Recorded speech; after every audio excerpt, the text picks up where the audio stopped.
May nawawalang tupa sa isang kwento na hinanap ng pastol kahit delikado. Hindi niya pinabayaan. Mag-isa niyang hinarap ang dilim, hindi dahil obligado siya, kundi dahil mahal niya ang tupang iyon. Ganito si Jesus. Hindi siya distant savior, hindi siya Diyos na malayo. Siya ang mabuting pastol. Kilala niya tayo, hinahanap niya tayo, at ibinigay niya ang buhay niya para sa atin. Hindi niya tayo iniwan.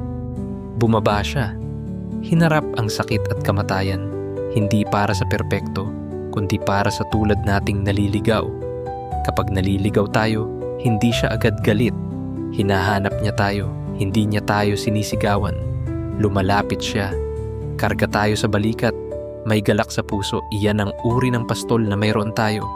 Kaya secure ang puso na may mabuting pastol.